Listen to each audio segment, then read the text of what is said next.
true self you got? Yes. Okay. So we've got some background information that we've been given. We're gonna, you want to put in a crematorium at that location, correct? Correct. I'm gonna let you explain in your own words exactly what you want to do to the audience and to us. Okay, basically what I plan on doing is open up a crematory there at 17803 Brents Drive in the warehouse condominiums there. And basically I'm gonna be in business to service local funeral homes because there's an ordinance in Cook County that you can't have, or in the city of Chicago, you can't have a operating crematory within the city limits. So crematories have to go outside that. But my sole purpose is to conduct business with local funeral homes and take care of their needs as far as their cremation for their families. Okay. I've been a licensed funeral director since 2000 here in the state of Illinois. I'm originally from Chicago Heights. I enlisted out of to the Marine Corps out of Illinois at Chicago Heights, and currently live in Indiana. But I've been in the business. This year is like 31 years Okay. in the funeral industry. So I have an extensive background in funeral servicing and the cremation business as well. And do you operate any other crematoriums anywhere? No, I do not. This would be the only This is the one? only one. The only thing that I do is I have a removal service, which is it's basically a service where I'm contracted out by funeral homes to pick up deceased individuals and deliver them to the prospective funeral homes. And Cremation Society of Illinois is one of my they're one of my clients. Okay. But you don't have any other crematoriums in operation No, at this not point? at all. Okay. Well, we'll start with the board and let them ask questions. Member Bransky? I don't have any at this time. Member Cap? Good evening. Okay. So could you tell me, to the best of your knowledge, what air quality standards apply to you from the Illinois Pollution Control Board? Those standards are going to be met through the B&L cremation systems that I'm partnering with to install the unit. Actually, they will be putting in all the permittings, the EPA, and applying for all those things. Well, I'm sure that you'll comply, but my question really is, what are the standards that you have to meet? Are you aware of them? I'm not aware of the specific standards Okay, at so this time. it would be meaningless for me to ask if you're worried about mercury emissions or fine particulate matter. I can't answer that. Okay. I could only speculate on that, being in the business. So what's the name of your subcontractor? It's called Removal Services. That's I work, basically I'm self-employed. No. What is the name of the company that's installing the equipment? Oh, it's B&L Cremation Systems. And they're out of Florida.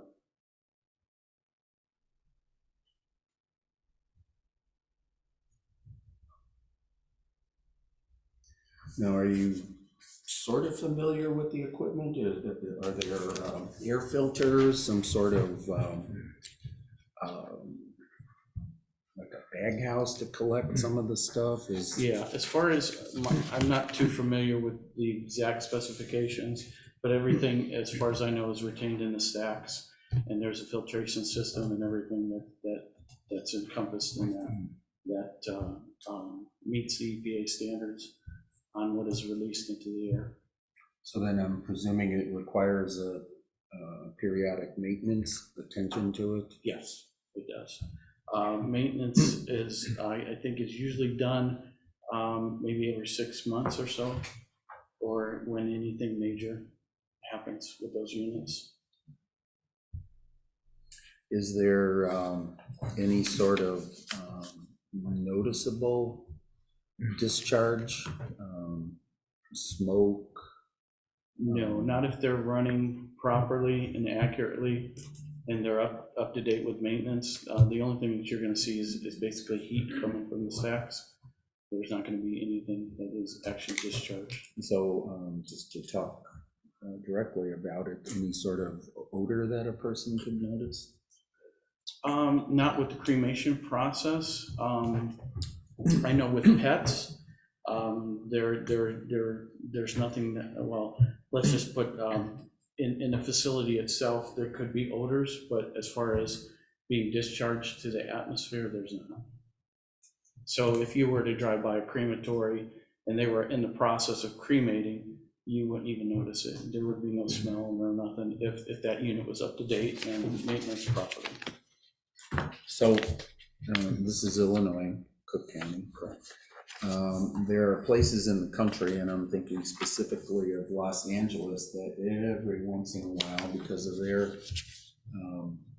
two things. Number one, California has very strict standards about just about everything. And secondly, LA every once in a while has its own problems with its air quality, air pollution. So on occasion in LA, Los Angeles, they literally ask crematoria to take a timeout and refrain from operating. Are you aware of? Yes, I'm aware of that. Aware of some of the strict requirements out there and some of the hoops that they have to jump through to install those units. I know they're trying to, in the industry as a whole, they're trying to ban those, and they're trying to go to a liquid cremation system, which cremates the body with a alkaline solution. So that's kind of their goal out there as far as trying to get everything eco-friendly. This company that you're using from Florida, do they produce units that are used in California, to your knowledge? Yes, they do business in California. So then they are, their equipment is able to meet stringent standards. Oh, absolutely. Yeah. Thank you. No further questions at this time. Thank you. Member O'Brien, do you have any questions? Well, I probably have one or two. Good evening. The crematorium that's already installed and in use near you is Illinois, correct? Correct, Illinois Cremation. And you indicated in your presentation that they're not only a customer, but they will be a competitor, correct? Correct, yeah. And what is the impact of your business going to have on them and you with them? I had a discussion with Jerry Sullivan that Monday after everything was published locally, and we had a discussion about that. And one of the things that I explained to him was I'm going to be, as far as my service is going to be directly impacting local funeral homes, and I'm not going to be advertising to the public, but if things change and the local funeral homes will not support me because of pricing or whatever the issues are, that I will be advertising directly to the public as far as advertising to them. And you'll continue they will continue to be a customer of yours? Yes, I had that discussion with him as well, and one of the things that I did ask him was if I needed to stop by and drop my keys off to him. And his response was, no, I didn't need to do that, and that we would see how this thing goes between us. And I was more than willing to work with him and be more as a partner than a competitor, because they actually have other subcontractors that work within their company that offer services directly to the public as well. So I didn't see much of an issue. I have no other questions. Thank you. Member Johnson? Well, I think Member Cap and Member O'Brien hit a lot of the areas that I wanted to cover. A couple of things, though. I think you've expressed, or you consider full service or i.e. coming from what I would call full service, coming from a funeral home or having a connection with the funeral home as opposed to direct. And my question for that was, what percentage of your work did you forecast Probably being each? the majority of the business would probably come from local funeral homes. Yeah. As far as a percentage, I couldn't tell you until, we get up and going, to count the numbers. But you haven't done any forecasting yourself. I imagine probably if I, with my experience in the business and my time, probably roughly about 75% would be local funeral home business. Yeah. And there's actually a huge need for that in the area, because there's another crematory that operates. I'm not going to say who they are, but they're local in another town, and I don't want to badmouth anybody, but they do some unethical things. So this was another need for me opening up to service funeral homes. You talked a little bit about the kinds of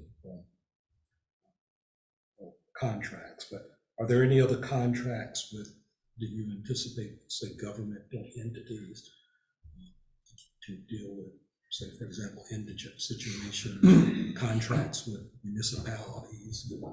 That could be a possibility down the road. I know one of the contracts that I would actually be gearing up to get would be the Cook County Medical Examiner to take care of their indigent cases. Of course, it's a bidding process, and there's a lot of political things that are involved there, but I would like to get into that area as well, and then service any of the municipalities around that would request that as well.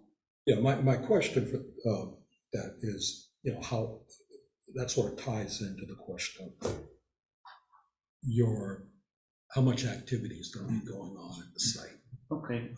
Because if you've got third-party contracts, government agencies, you've got funeral homes, and whatever else that comes in. No, it doesn't sound like you're going to be going after the direct market. You're going to be pretty busy. Correct. And I guess for you, that's a good thing. For me, it's a question of, well, how many customers, or how many cremations, I should say, not customers, but how many cremations you anticipate doing, say, I understand that a cremation takes about 3 to 4 hours. I think you said somewhere in the material, you said 3 to 4 per day, possibly. Possibly, yeah. Right, but as a whole, I think probably on a yearly basis, well, at least the first year, the full year service, I think I'm going to be doing roughly about 500. so that sort of ties back to what member Cap was asking, and I guess you can't answer that because right now we don't know. My concerns are environmental related, air quality and that sort of thing. Sure. And so, your hours, I think, are what, 8 to 5 or 9 to 5. I'd be very much concerned if this was some sort of 24/7 operation, and what impact, be concerned about the impact that might have on the environment, especially since you've got someone right down the street doing the same thing. Well, as far as the hours of operation, that's going to be office hours. And that's going to be pretty much in the beginning, the hours that cremations will happen. But like I said, as I can't predict, I can only estimate how much we're going to do the first year. So if that becomes an increase, then of course you're going to have to either add another machine to keep up with that demand, or operate more and longer hours, just as Cremation Society does. Okay, could you talk a little bit about how the cremations occur? That is, and not the actual cremation, but the bringing of the body to your facility, and how you keep you cover your facilities, how you keep them. is that being done in the back, or trucks coming in the back of the facility or the front of the facility, or what? How does that operate? Yeah, the vehicles will be coming in to the back of the facility, mainly like minivans, that sort of thing, nothing big. And they'll actually pull into the bay and then unload that way. And then the bay closes? Yes, the bay, that's correct. And then at that time, we'll take the individual and tag them, identify them, assign a number to them, that sort of thing, and keep our records right there. And have them, whoever is dropping them off, have them sign, the paperwork and all that at that time. And could you talk a little bit about the setup? That is, if you are in a situation where you're very busy and you're not able to move, how is that? Do you have the space in your facility to cover, to handle that much work? Sure. The plans are to install a walk-in cooler, roughly 10 by 20 or 10 by 30, just all depending on what's going to fit in the space once the machine gets installed. But that will be the way that the individuals are going to be stored. But we're going to try to do that at a minimum. When the funeral homes actually bring the individuals to the facility, I'm going to mandate that all the paperwork's done, everything's ready to go. That way we could actually get them cremated as soon as possible. Instead of having them being delivered, waiting for the funeral home to process the paperwork, which can take 5 to 7 days, that sort of thing. And then, you don't know how long it's going to take a doctor to sign the death certificate as well. So we're going to try to minimize all that waiting period and have them, when they're ready, we'll either come get the body or have them delivered to us. And that way we'll eliminate the need for storage, but we'll have that ready, available in case we hit any hiccups down the road with funeral homes, because sometimes things do come up and arise to where you don't get a doctor's signature on the death certificate and you can't cremate at that point, so you just gotta wait things out. But we're gonna try to minimize all that. Okay, and can you talk a little bit about, have you had any experience with inspections from the state? Or No, I have never had a facility, never dealt with the state of Illinois as far as. have you worked for a facility that has had inspections? Yes, but I've never been present when the inspections took place. Okay, and as far as the kind of cremations, you're not doing what they call alkaline hydrolysis or composting. It's just none of that. No. Okay. Strictly incineration. how many, do you know how many facilities there are in the south suburbs? I know about 3 to 4, roughly. I know there's one in Chicago Heights, there's one in south of us, and I think one there, Skyline Memorial, and of course Cremation Society. As far as this particular area, I think that's about it. Angela, do we know how many? And funeral homes separately don't operate? Yeah, most funeral homes do not have a crematorium site, but there are some that do. Yeah, I'm not sure if there are any out here.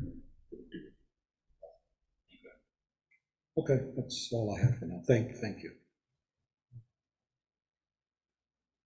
Member Castaneda? Thank you. Hello. Curious, why this site in particular, particularly that it's almost next door to a client / would-be competitor? It was just an opportunity that arose. I've had plans for several years to build in South Holland. I have property out there, and that whole situation is caught up in litigation right now because of my contractors. So that project was basically, it was put on hold for about a year and a half, and then that was actually at this time is as soon as the litigation is figured out and we go through the court systems here, I'm not even going to plan to go forward with that project. The property is up for sale right now, and I'm trying to sell I have a prefab metal building that's sitting there on site, and I'm trying to sell that and get rid of that as well and free all that up. Angela, question for you. Are you able to share some of the details of the nature of the objections that you received? I did not have details. No. Just that I think just this small area, I think that's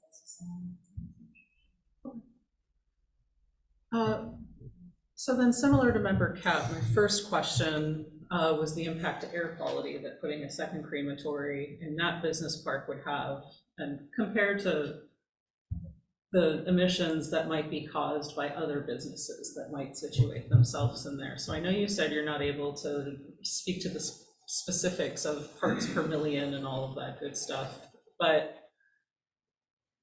I started to go and dig for maybe some answers of how crematories compared to other emissions generating businesses that would be small enough to fit in a space like this. I couldn't really find a neutral source to that answer. You know, I kept looking for .govs, .edus. I did find a couple, but so the main concern about crematories, as I learned, is the mercury emissions from dental fillings incinerated.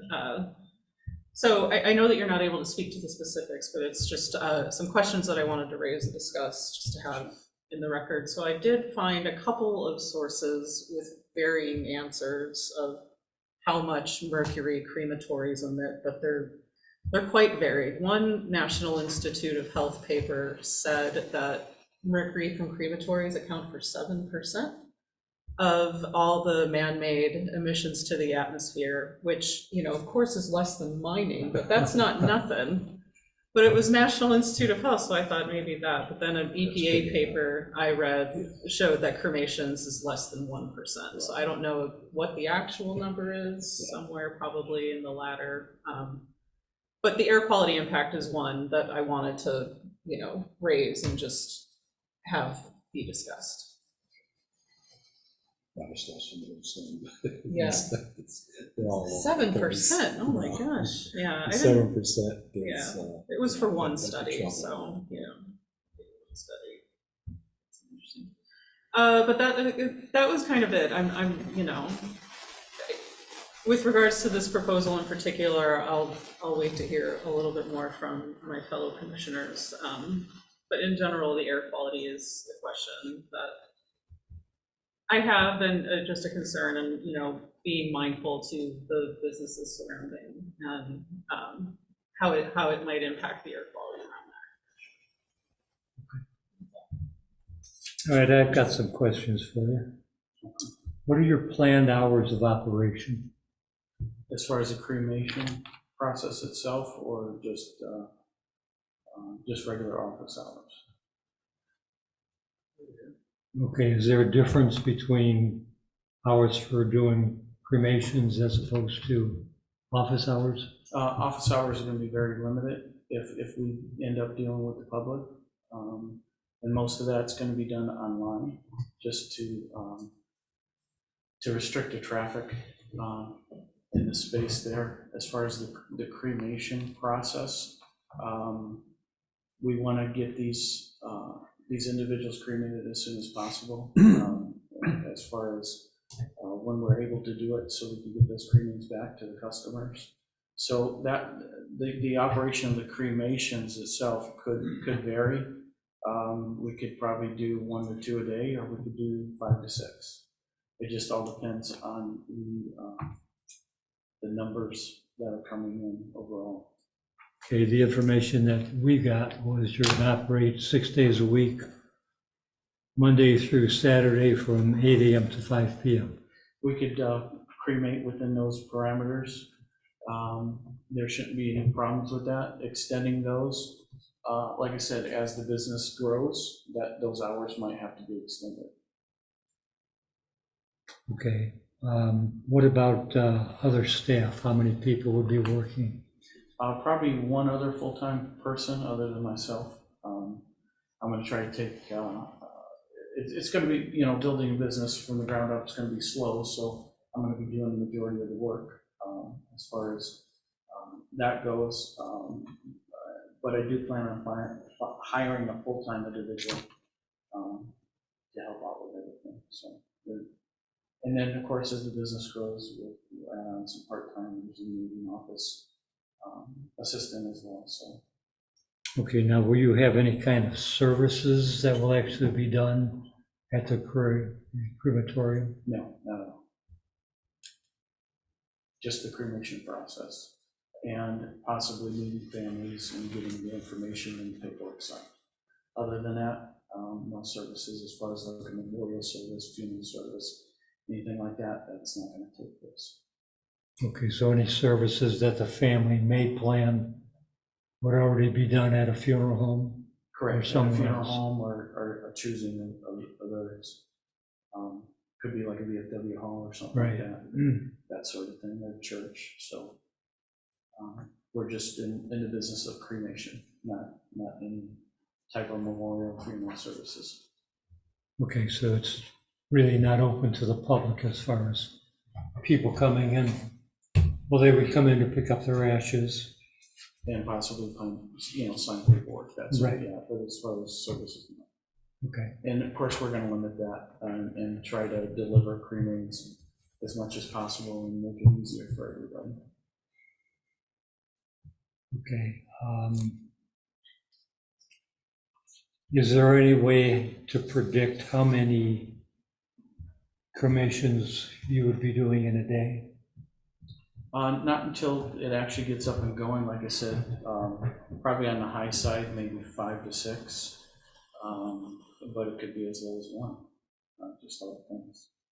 You know, you have projected numbers, but that doesn't necessarily mean that that's gonna happen. And how, Especially, you how know, long does a cremation take? 2 to 3 hours. 2 to 3 typically. hours. And it all depends on the machines, the technology of the machines. Of course, if you want to spend more money, you get better machines, the faster, the more efficient the cremations are. So, you know, that affects the process as well. Okay, so a single cremation takes 2 to 3 hours. And how many cremations can you do at a time? Just one at a time. Okay, now, on the diagram we received, what are these little shaded boxes? Those are the actual, they're called retorts, the cremation machines themselves. Those, I would initially have 1 installed, but looking ahead at the future, probably 2. That's pretty much as far as all that space would be able to handle is 2 machines. Okay. And as far as remains coming in, you'll have a refrigerated area, you said? Correct. And how many bodies would fit in your refrigerated area? If I choose to go with a 20 by 30, I believe there's 12. If I do a 10 by 20, I could get about 12 in there. If I do a 10 by 30, I'd probably get 14, 16. So just all depends on what's going to fit after the initial machine gets installed. Okay, do you have any idea which one you're going to pick at this point? or- Probably more than likely the 10 by 20. And how many can you do, or how many can you store at one time? Probably up to 12. Up to 12, okay. Probably 12 to 16, all depending on how you set it up and the shelving and that sort of thing. And of course, we want to limit that as well, because we don't want to get into the business of storing bodies for the funeral homes. We want everything to be processed on their end as quickly as possible, and then that way we can go forward with the cremains once the body gets to our facility. So we just don't want a lot of lag time in between. Okay. And will you also be selling what are they, urns or something? for the- Yeah, possibly, you know, if we do start doing more business to the public, we'll offer that as well. Right now, you know, I'm a disabled veteran, so I have a passion to take care of the veterans. And I've serviced a lot of veterans in the past and try to take care of them and do discounted services for them. So that's one of the things that I'm going to be focused on as well. So I want to provide them with a lower end type of merchandise. So we will be selling, you know, urns and things of that nature. Okay, do you envision selling anything other than urns for the ashes? No, as far as cremation merchandise goes, there's pretty much just urns and like jewelry for ashes and little things like that. That's about it. Okay. Yeah, anything else that they would probably want to work with their local funeral home to purchase. So then you would actually have, if you get into selling urns for the ashes, you would actually have people coming in to pick them up? Or how would that work? We would put a limited number on our website, that way they can pick something out there. You know, a lot of times families, they just go on the internet and they purchase them themselves. So there's a lot of that, so I really don't anticipating on selling many urns and merchandise. Because like I said, dealing with funeral homes, they're gonna be the primary ones that are gonna be selling those type of things. But, you know, occasionally we'll have probably families come to us and inquire about that, so we wanna take care of that as well. Okay, so if I'm gonna buy my own urn online, when I come to pick up the ashes, what are they coming? There's a temporary container that we're going to provide. Basically, the cremains go inside a plastic bag. That plastic bag is placed in a temporary container, and that temporary container is usually plastic or like a minimum metal that seals, and that's what's going to be given to crematories, I'm not sorry, funeral homes and families if they choose. Now, if families want to bring their merchandise in and have us, you know, fill those urns, we'll be more than happy to do that for them. Oh, okay. Yeah. And do a lot of people do that, do you know? Yeah, they do. Yeah. Amazon is a good seller of urns, unfortunately. So, but you know, we don't discourage that as well if that's what the family wants. You know, we'll be more than happy to take care of those things and fill them and seal them up for them. Okay. All right, thank you very much. Any commissioners? Mr. Chairman, yeah, I got some questions now. I'd like to coattail off of Member Cap's questions. So he asked you about the standards. And to be honest, I was a little taken aback that you said that you weren't really aware of what they were at this time. But you had a company coming in that you had faith in that was going to install the equipment. So then you said that you're going to keep your number of employees is going to be low. You're going to be doing the brunt of the work with one other employee. So who's going to be operating the equipment? The employee. Most of these equipments are self-serving. All depend on what company you go with. I've actually been in contact with several different manufacturers. I've looked at their lines of equipment, the servicing that they have. Some of these places have controls that you're able to actually operate the machine through the internet and monitor the machine through that. They have monitoring software. There's alarms and bells and whistles that go off in case something happens. These machines are automated to shut down. There's a lot of technology that's been put in these things. But as far as the cremation process, when it's happening, like I said, I'll be there doing most of everything, and then as the business picks up, I will hire somebody to be there What kind to of monitor. training is required then? It's basically like an 8-hour training session. Several places offer that. The state, the state association offers that. The cremation society, they're called CANA. International Cremation Society, they offer that as well. The manufacturers will offer it too, and it's a certificate, and that's actually required to operate in the state of Illinois, is that whoever is there operating the machine has to be certified. Okay, and certified by An what independent, program? any independent program, either the manufacturers, the state association, cremation association, any of those. Okay, because I'm reading that it has to be a program recognized by the comptroller of the state of Illinois. So- Yeah, they recognize most of the ones that are out there that are offered. So both you and your employer are gonna have this certification then? Yeah, absolutely.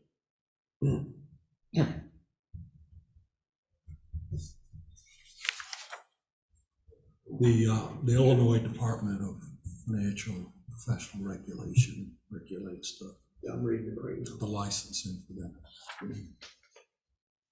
Okay. Just want to make that clear, what the plan was for that. All right. That's all I have. That's it. Anybody else on the board? Yes. I have one more.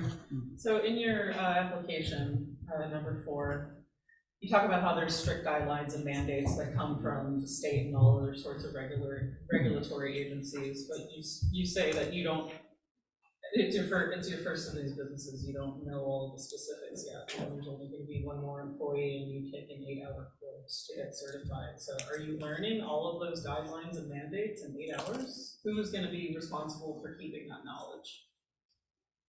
As far as the guidelines and mandates for the state of The Illinois, regulatory, mostly I'm thinking about air standards and disposal and things like that. yeah, they all train you specifically for that. As far as like the general knowledge of the state requirements and the statutes and laws, that's up to us to know.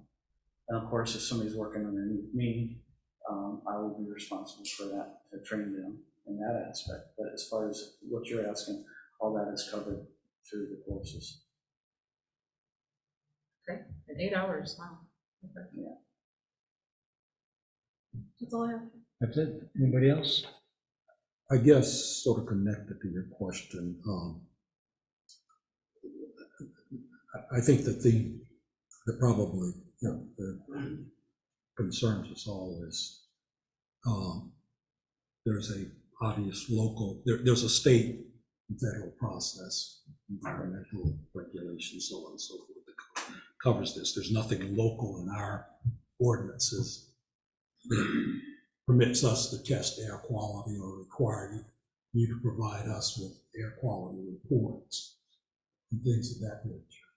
Likewise, I'm not familiar with anything that would require you to provide us with an audit of what you've done. So we're sort of tied to the state, whatever the state requirements are, whether that's through licensure or through EPA regulations, like Illinois EPA regulations. So our hands are kind of tied.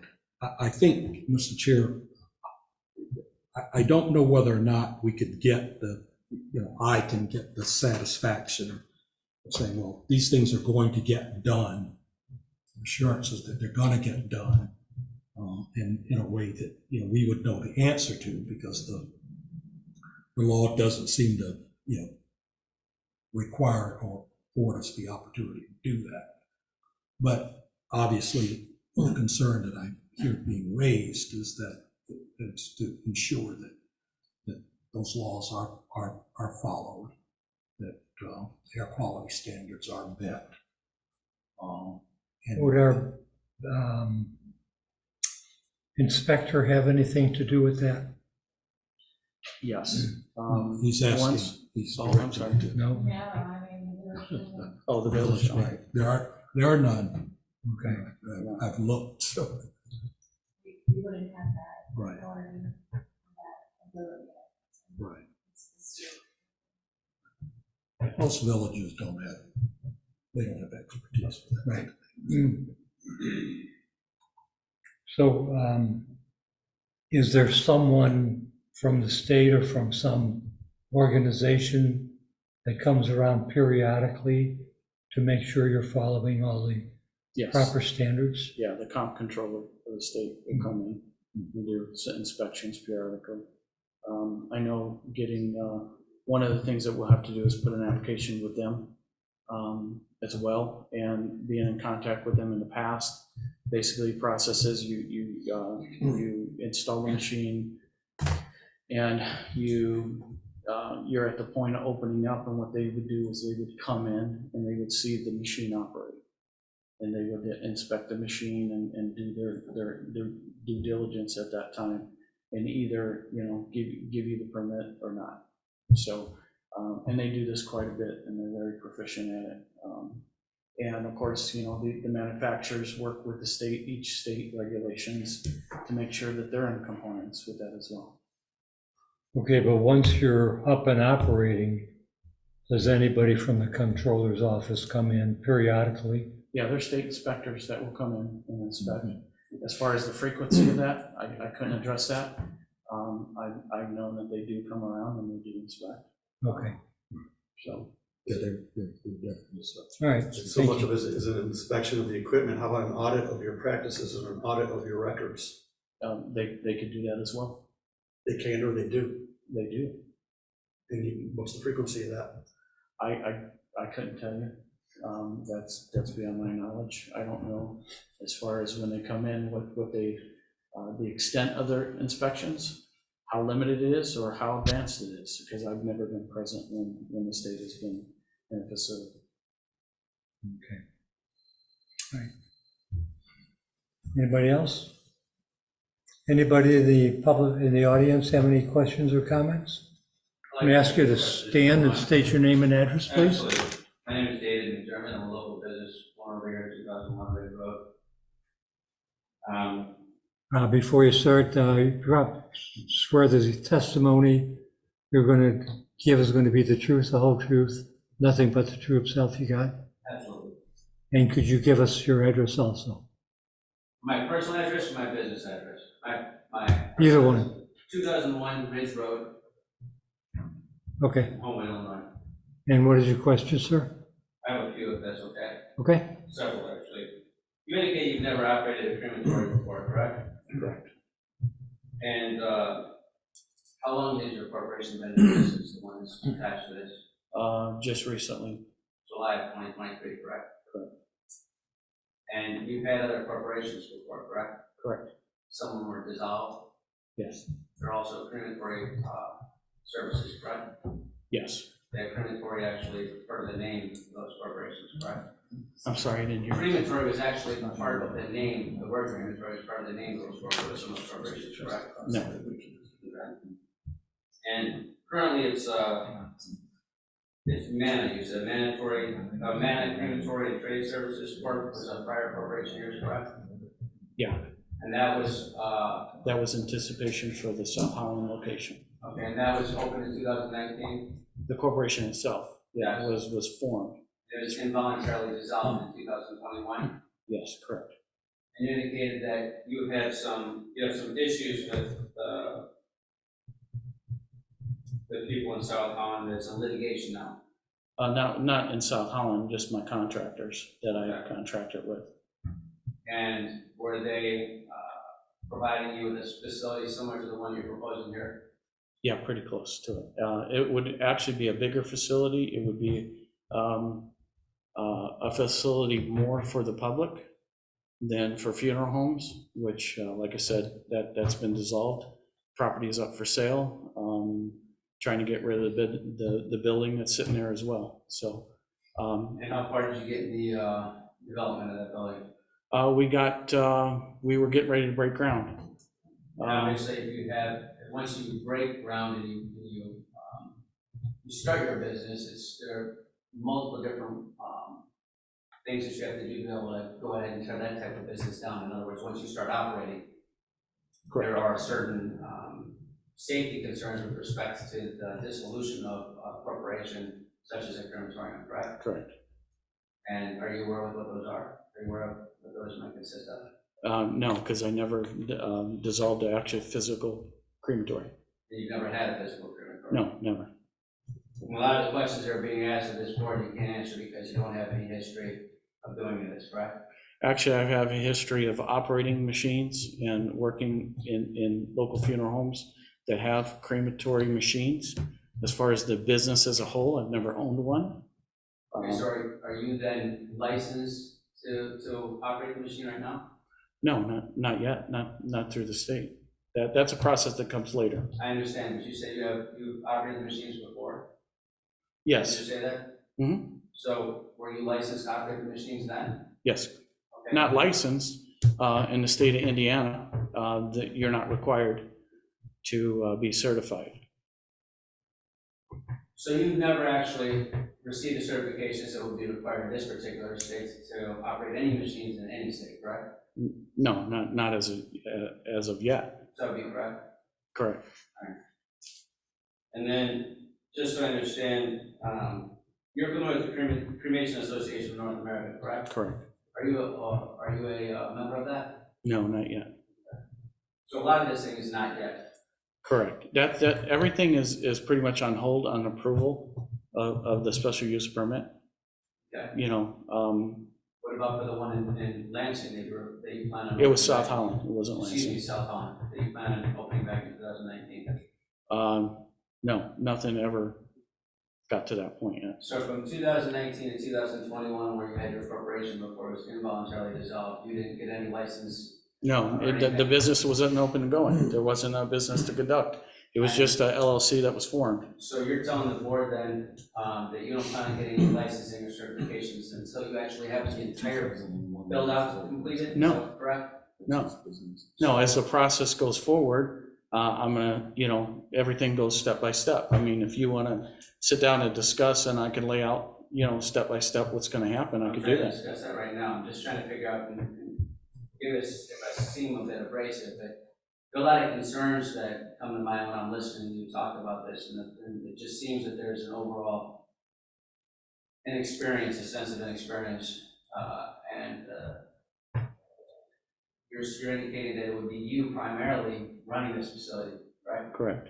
And that you would employ one additional person, correct? In the beginning, yes. And Who's it's, that additional person? You settled on somebody that you'd like to employ? I got about 4 that I'm looking at right now. I haven't made a decision. Okay. Did you ever interview anybody for the South Holland facility?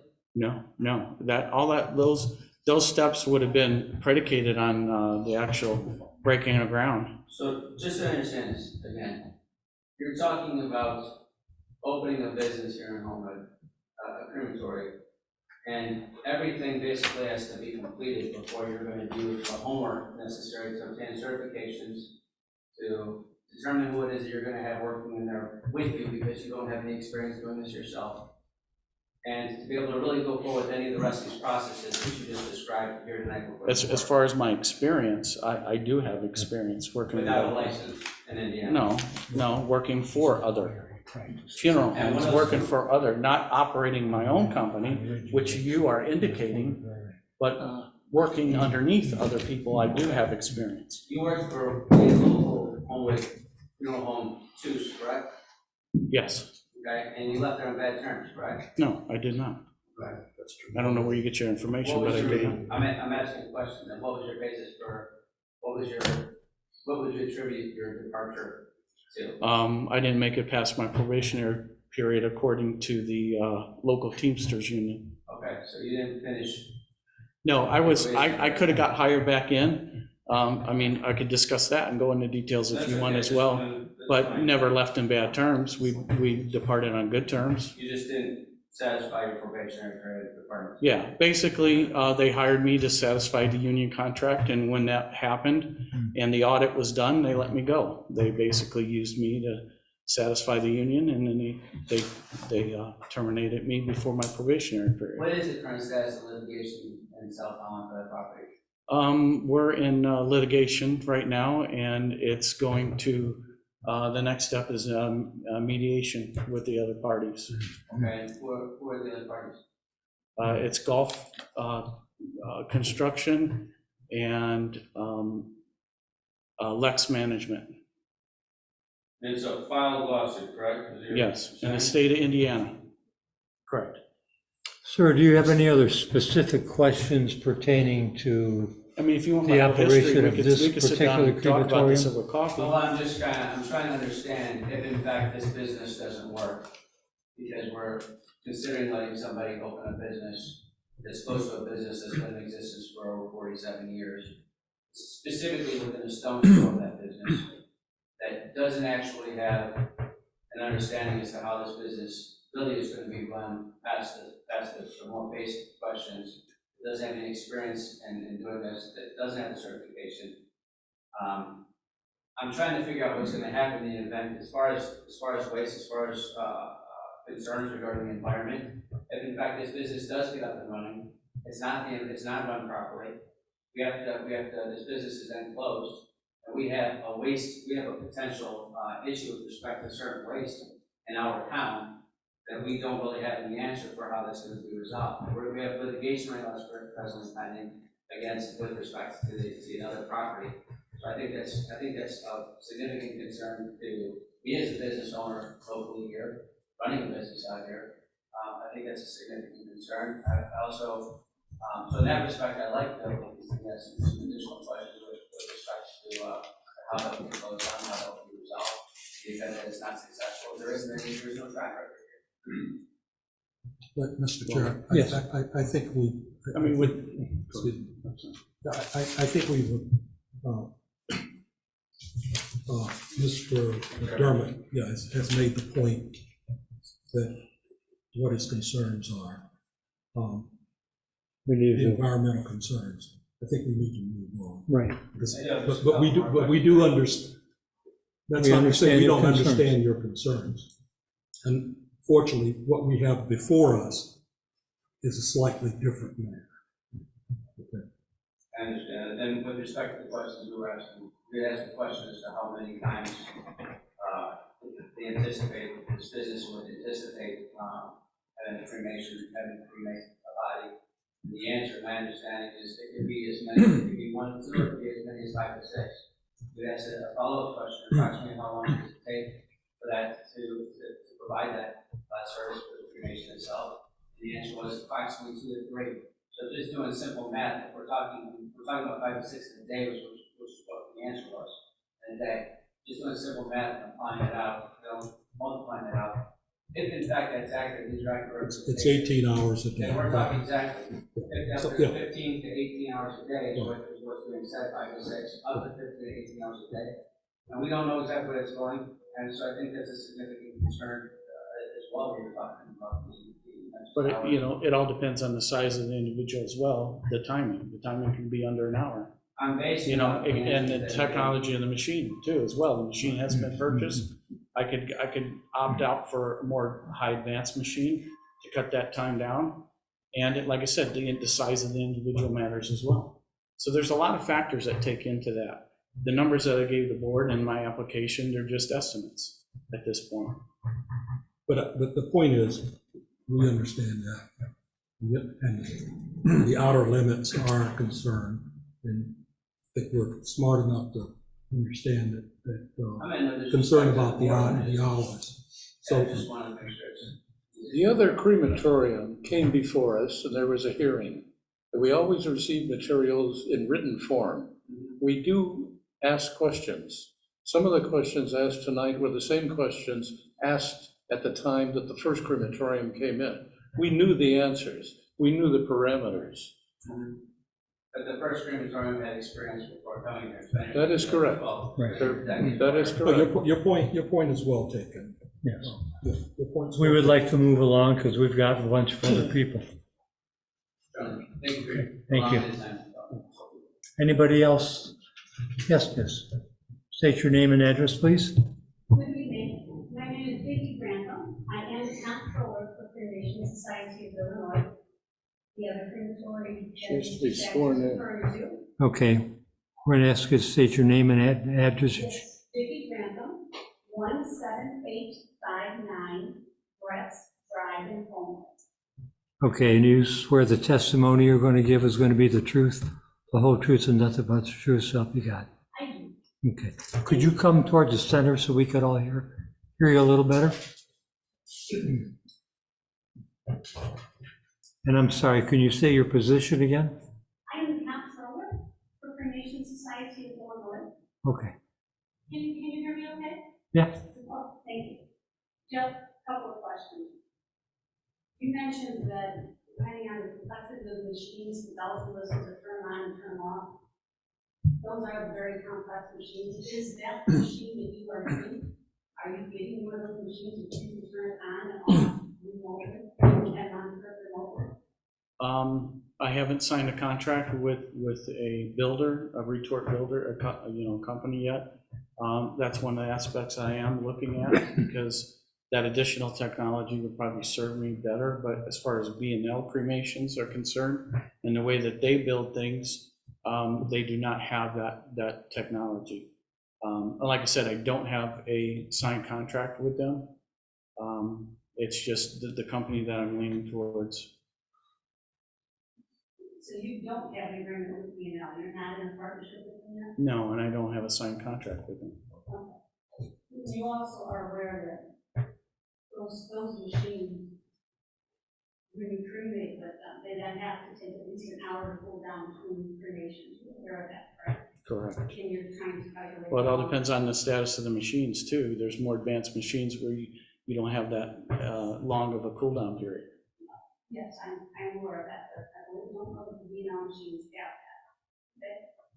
Okay? I think their more advanced machines do. But that's something I would have to talk with the owner, Dr. Looker, and get specifics on. You're looking at 17803 is where are you leasing that right now? Correct. Has that lease started? Yes, it is. Have you supplied the required information to the Home Business Park Condominium Association? No, because I'm not conducting business out of there yet. You have leased. Yeah, it is leased.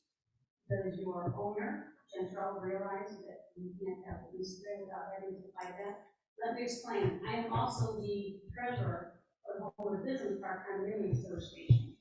We had no knowledge that you would be in that unit until we received a letter from the. So already, as a condominium association, have an issue with the fact that nobody, not the tenant, nor the owner, have told us that the space is not. You have an issue with that. Okay. You're leasing, are you looking to buy Well, can I that? address that? Yes, of course. With discussing with the broker Admir and Gentrell as well, I have asked for those specifications in writing and haven't received anything from either one of those individuals. From Chantal, who's the other one? Admir, I can't pronounce his last name. Did, are you aware that I'm part of that and all our different conversations we've had? That you could have just asked me that for them? No, not until I actually signed the lease that I was made aware of that.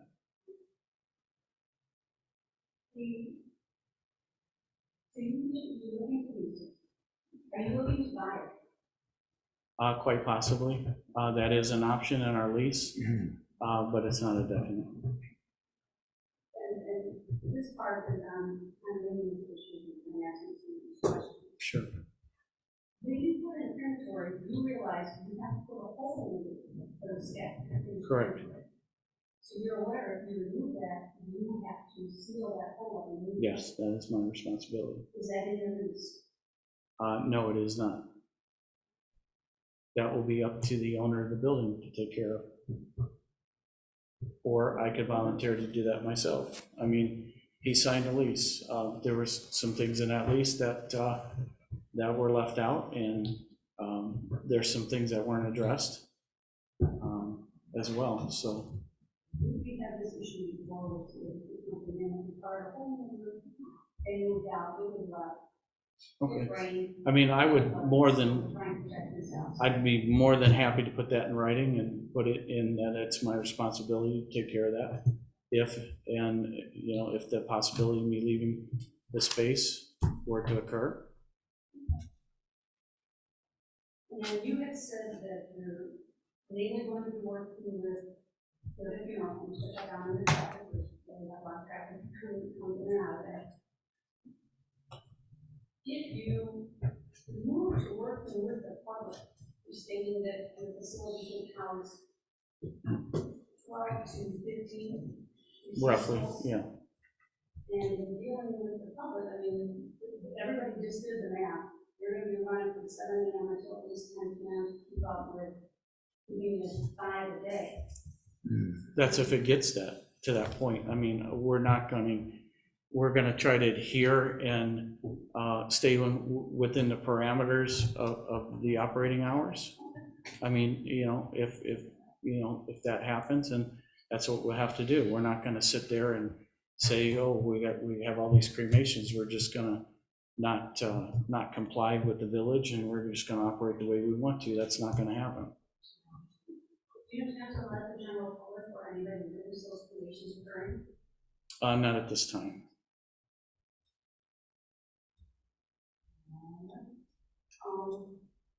When you're through, I can use the sheriff after I email address that sends information to Charlotte. Okay, I believe you do have it, because we're in communication from month to month with our billing and everything, with our relationship, yeah. That's the best email to reach me. Some people prefer to use. Yeah. I thank you all for your time and for allowing me to ask people. Thank you very much.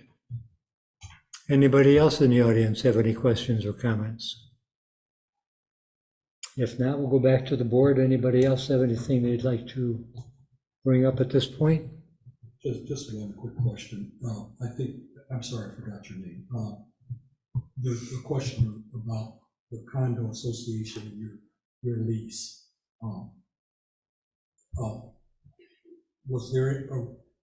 Was that approved by the condo association?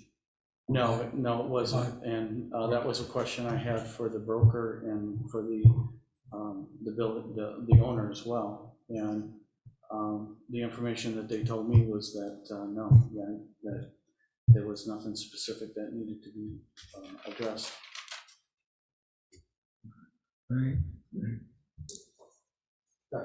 I guess, Mr. Chair, what we're dealing with is, we have to make findings, and our findings Right. have to cover the issue before us, that is, one, the property is leased property, well, it's leased by you properly, and we have a lease. The property is zoned in M1 limited manufacturing district. The proposed use is regulated by state and federal guidelines. We don't regulate them, they do. Our regulations, we pointed out, is pretty limited. And the applicant has to abide by the standards of the section 44-0410B of the Village of Homewood's zoning ordinance. And the next and final question for us to look at is whether or not it's compatible with adjacent uses. And we've heard from the audience and responses from the applicant. Mr. White believes that they are compatible, and the audience why competitively why this site. So I think our authority begins and ends there. And so that, I think we probably need to make a decision. Okay. Member Johnson, if I could just add to that, commission can make changes to reflect the findings determined through the process of the hearing. So I think we can add concerns to the findings of fact to consider. I Absolutely. think that allows us to do that. Absolutely. So I don't And I don't think those 6 bullet points are the end all be all of our No, consideration. you missed my point. My point is the parameters of what we're considering involve these points. That doesn't mean that, obviously, that we can't, if We can add additional right, items. that concerns us, we can move from there. But that's the purpose of just educating the public as to what we're having to consider. Would you like to add something else, Mr. Bransky, to the standards in the findings of fact?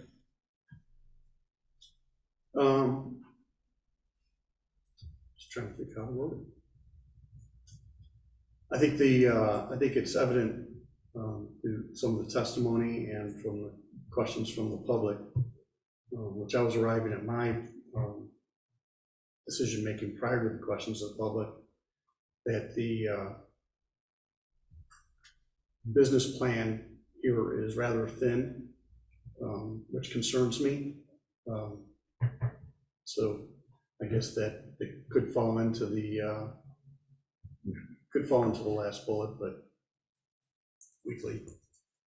But just competency of the business plan just doesn't seem to be, everything just doesn't, all the cards don't seem to be lined up here.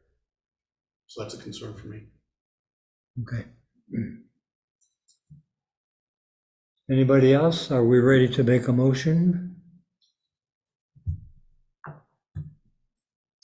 I guess my final follow-up, Member Bransky's saying, I guess the question for the entire, or for me, is are we ready to make a decision? Are there questions that have been raised, that we've raised ourselves, or the audience has raised, that might give us pause to get answers to some questions that might be, that are outside of the 6 points that I've raised earlier. And so that's why I raised that. So. Okay. So the question is, are we ready to make a motion? Right. Okay. Exactly. And would anybody like to make that motion? I would, but it sounds like Member Johnson wants to add something to the list. Well, no, my concern, as I've said, I don't, I just it seems to me, and, I'd like to hear from Member Cap and Member O'Brien, so whether they think we're in a position now to make a decision tonight. Okay. I'm comparing this to the previous one, and I understand that that was a corporation and the level of experience was different. I have no problem with making a motion to go forward with what we've heard tonight and with the findings of fact. That's just me personally. Okay. I think the question basically is, there an unknown that we need more information on? Mm-hmm.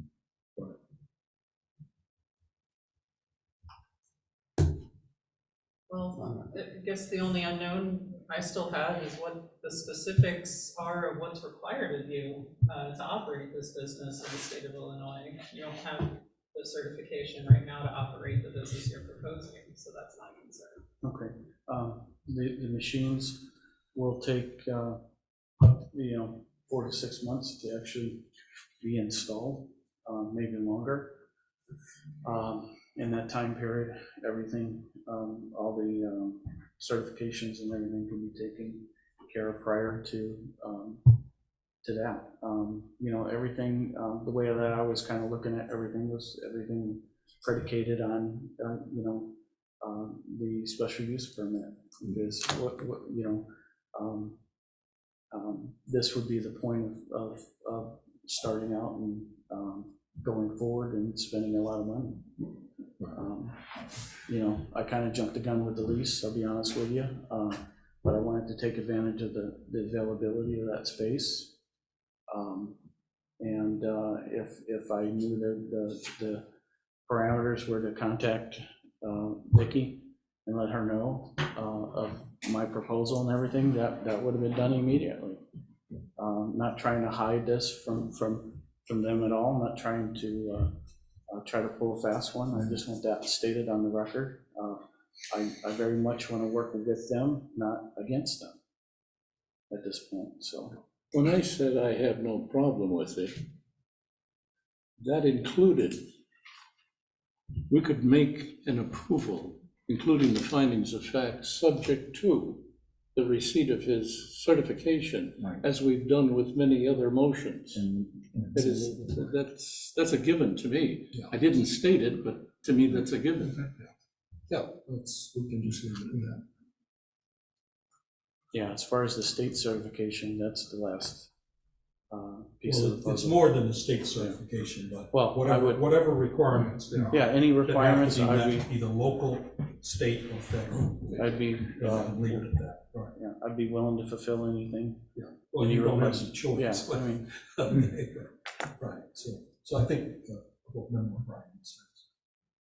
We could just make it general, that subject to you complying with all local, state, and federal regulations, including licenses.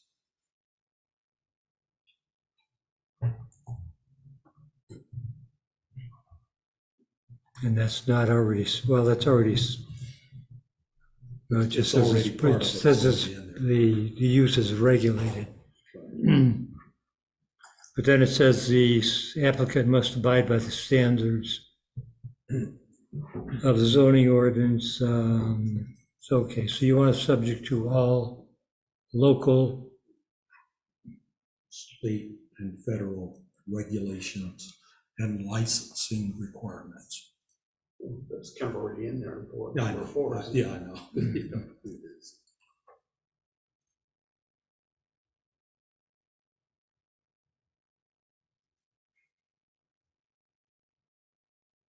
While you're writing that, I'd just like to comment that as an Irishman growing up on the south side of Chicago in the 1940s, this is a far cry when we had relatives laid out in the front room.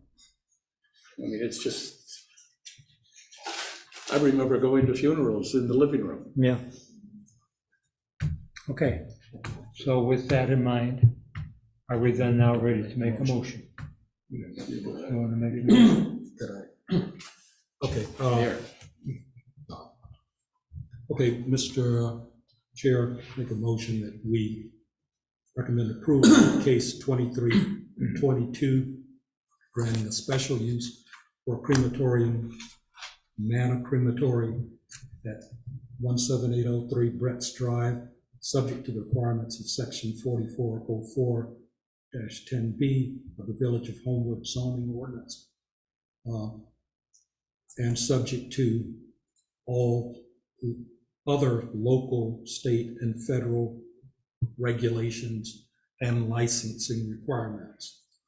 The findings of fact shall be included as part of the record and recommendation to the village of the Board of Trustees. I'll second that. Okay, we have a motion by member Johnson, we have a second by member O'Brien. Roll call, please.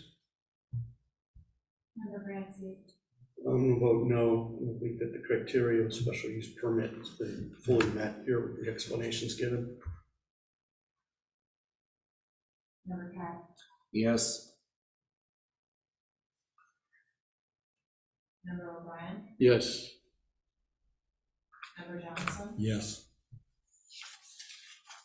Member Castaneda, No. Chairman Zazalo. Yes. Okay, 4 votes in favor, which is a positive recommendation. This will have to go to the board. Okay. All right, thank you very much. You're welcome. Thank you.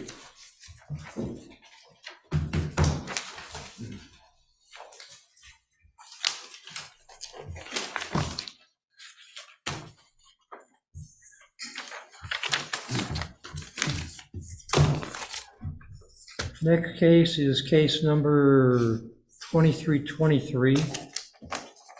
The applicant is Tony Jeswell from General Energy Corporation for a special use permit for ground mount solar system, a variance from a rear yard requirement, and a variance from a minimum setback at 1000 Maple Avenue. Legal notice was also published in the Daily Southtown on Friday, July 23rd, 2023. Letters have also been sent to property owners within 250 feet. Did we receive any? No responses from that. So do we have the petitioner here?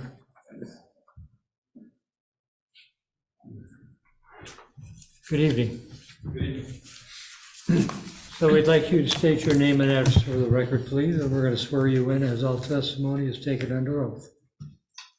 My name is Tony Jaswal. My address is 400 State Street, Schaumburg, Illinois. And you swear the testimony you're going to give is going to be the truth, the whole truth, and nothing but the truth, so help you God? Yes. Okay.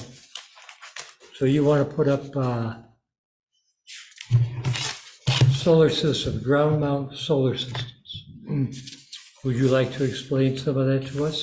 Yes, so we are proposing to install a ground mount solar array in a property owned by INX International.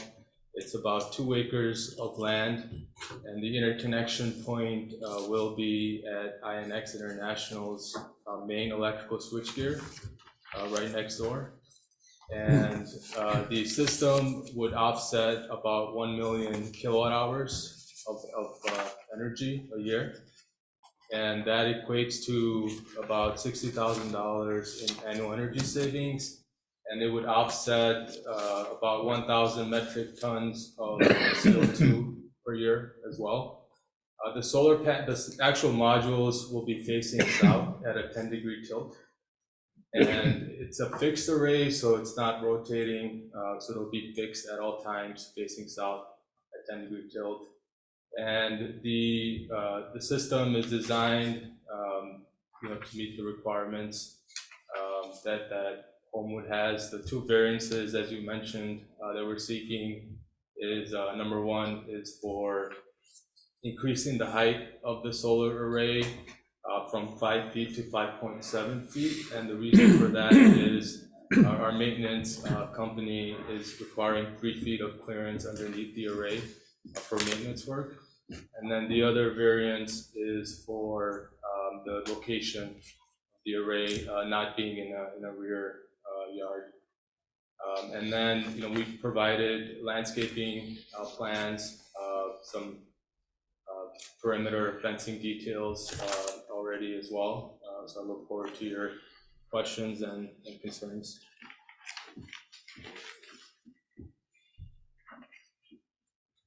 Okay, that's it? Yep. All right, who would like to start with questions this time? I'll lead off. Okay, Mr. Cap. Good evening. Good evening. So what's the nameplate capacity of this? So it is 950 kilowatt DC. The main 950 kilowatt DC. So what proportion of the consumption of the INX building does this represent? So it was. Now, just to, I'm not talking necessarily instantaneous, but typical consumption during the year. So it's a net meter system, so you're right. On an annual basis, it offset about 13 to 14% of their annual usage. So is this intended to be consumed entirely on site, or are you going to dump access to the, that gets into the instantaneous Right. generation? So is it going to be consumed on site, or is it going to have the option to dump it into the grid? So it does have the option to send any access into the grid, but most of it will be consumed on site. But if there's a certain day, if INX decides to do any inventory, or if they're shut down for a weekend, then it will have the capacity to go straight into the grid, and then they'll get a 1-for-1 credit for it. So then in that situation, let's say, that would make INX a commercial generator? Right. Yes. So, okay, just I wanted to make that clear. Who owns these facilities? Are you gonna own them? So our financing partner, DSD, will own and maintain the solar system. We would be doing the installation of the system. So they would own it and then lease it to INX? Is that what you're saying? So they would own it and sell the power being generated from the solar system to INX. So then they're the commercial generator. Correct. Yeah, you're right. Sorry. Yeah. Okay, just I want to make sure I understand all this correctly. Yep. So what kind of ground cover plants are you looking to grow there besides weeds? So we actually, in the landscaping plan, did provide our landscaping consultant provided a list of plants, seeds to be proposed. And those details are provided, but I did receive a call from your landscaping consultant that they wanted to change those seeds, wanted something that would last longer than what's being proposed there. So I am working with our consultant to get that changed first. So how does that seating list compare to the state statute about having something like this considered pollinator friendly?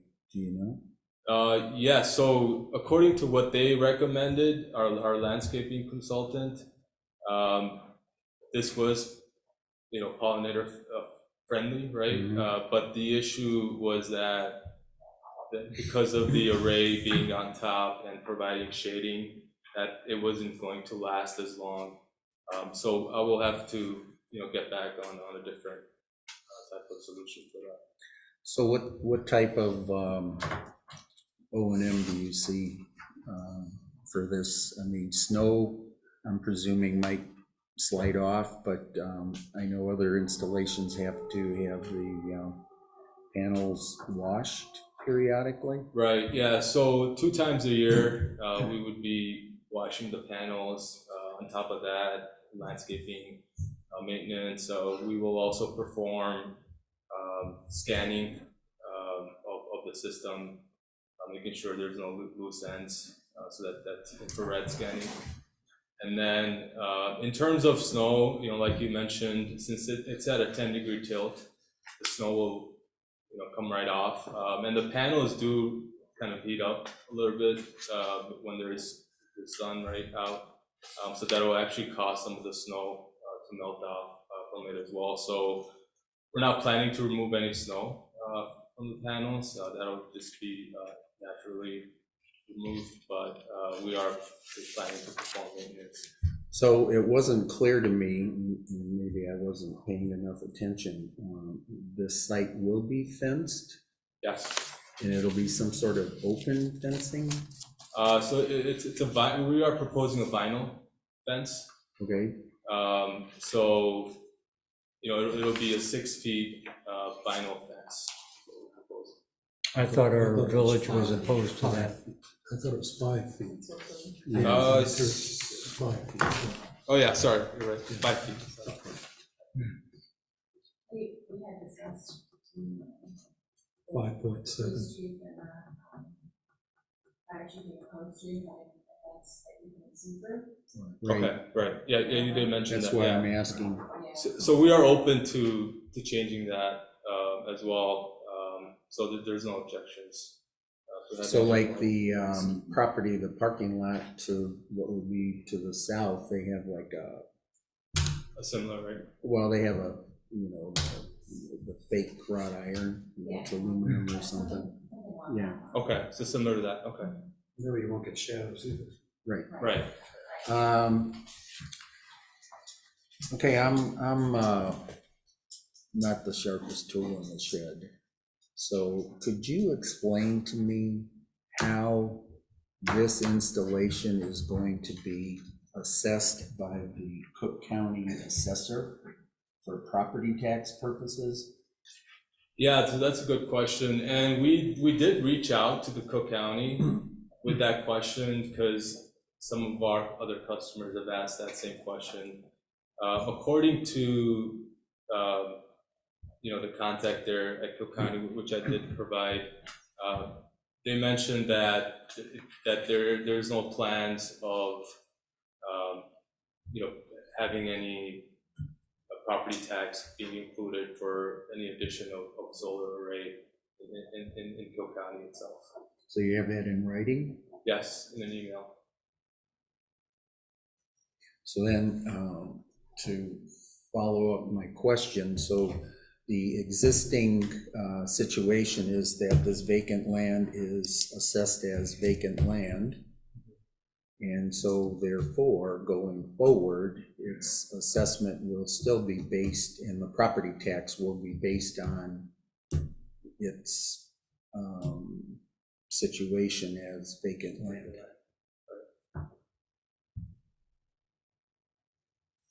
which doesn't do us any good, so. Yeah, see, our, Not I a mean, bad deal. just to mention for the record, in the purpose and intent of I'm gonna call it our new zoning ordinance, this is our first year of operating under it. One of the items is for us to consider conserving the taxable value of land. So it doesn't mean anything to you, but when we were considering the zoning ordinance, I brought up this very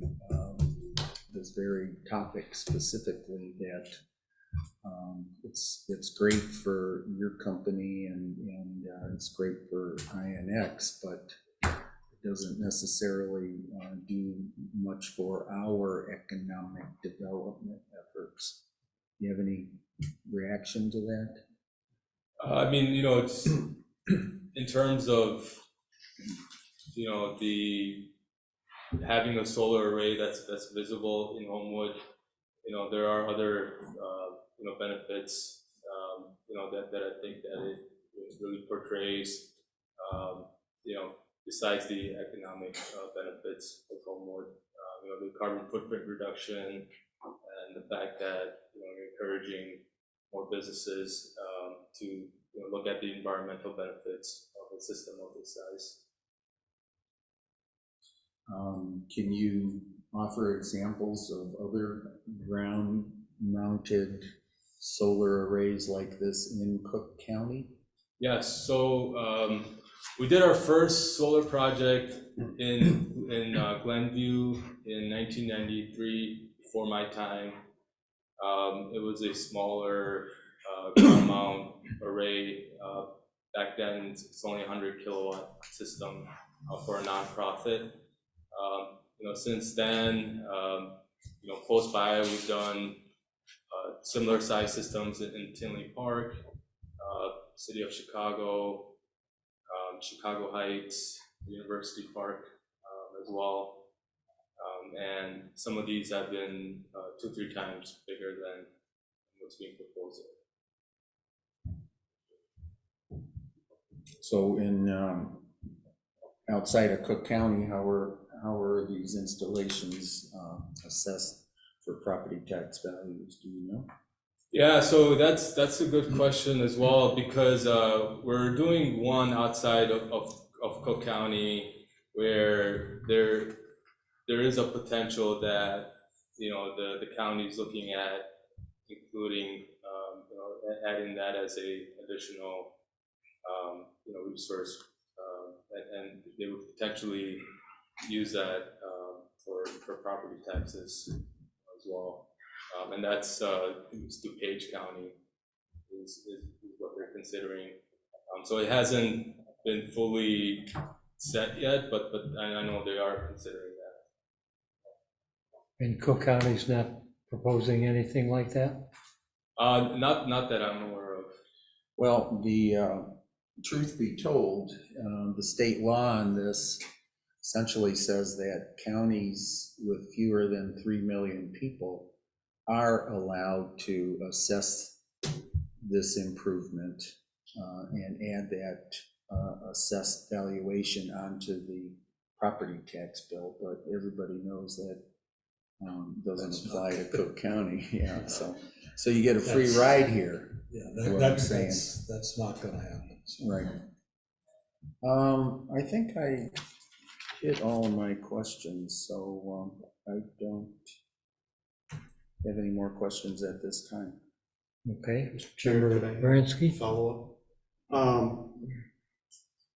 I'm all for the solar farm for all the reasons explained. I think it's a great idea, but I get a couple things that caught my eye that make me a little nervous. I'd like to talk about the decommissioning, because with the bags of cash they're gonna save, in a few years, they're gonna need to build a bigger facility and then move out, and somebody's gonna have to decommission this solar farm. So I went through the drawings, and there's a couple of things I'm not seeing. And in the decommissioning sequence, it talks about, number 9 is the one that jumps out at me: remove and dispose of above-grade portions of the concrete foundations. So everything that's below grade stays. And I know from experience that you've got to get that energy from the solar farm to the switchgear somehow, and I didn't see that in your plan. Can you give me a quick description of how all that cabling is going? Are you putting this, is this gonna be above ground cabling? Is this gonna be below ground? Is it gonna be in a duct bank? What kind of conduit are you using? What kind of cabling are you using? Because if some of this stuff's gonna be left behind in the ground, that presents a hazard. Sure. Yeah, so the conduit is gonna be below ground. And that decommissioning sample that you saw is from DSD, right? Okay. On the system. But I think. So you won't be doing it, they'll be doing it. Yeah, they'll be doing it, and that's something that I will point out to them. I think that's a good. Okay, but you're installing it, so are you putting in concrete encased duct banks then in the ground throughout the grid and then going over to the switchgear? Right. And what kind of conduit are you gonna be putting in there? I can get you, I don't know offhand, but I can get details for that. The other item here is that you've got a battery energy storage system, so is it basically a battery bank? No, there's no battery storage system Because it's listed here, under the design. well, at least in the No, it's for decommissioning. Oh, decommission, okay, so I So think- I'm not seeing it in the plan, so I'm Sure. asking. Yeah, so that, I think that's a sample template that they provided. So, so that's something, for this system, there's no battery storage, so it's just Okay, getting. so that generator is gonna be what's gonna accept the Right. overproduction. Right. Right. Because when you get into a battery bank, then you get into all kinds of concrete Right, foundations and things that you have to remove.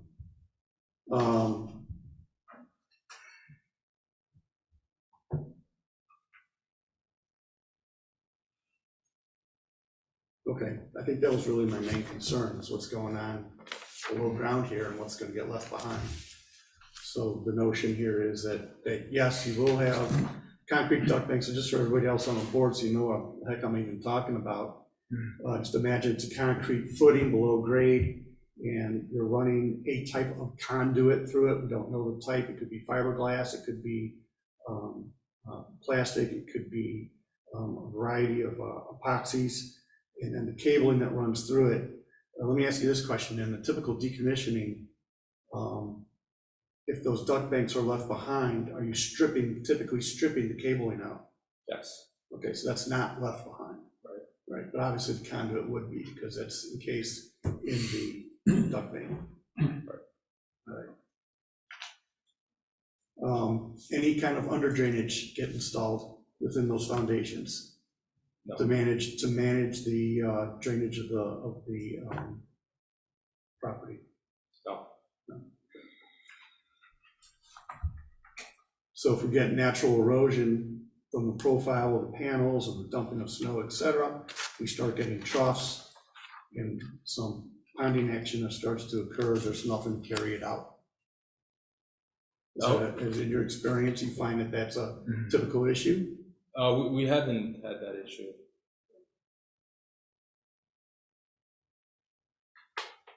Okay, I don't have any other questions. Thank you. Thank you. Member O'Brien? Good evening.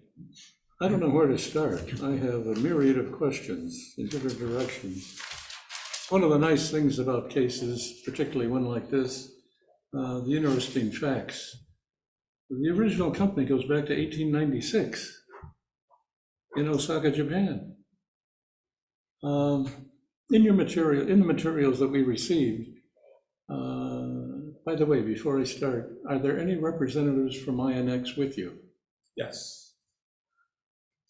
All four. Thank you for waving. Couple of questions. In 2005, in the materials, we were told that that was a baseline year.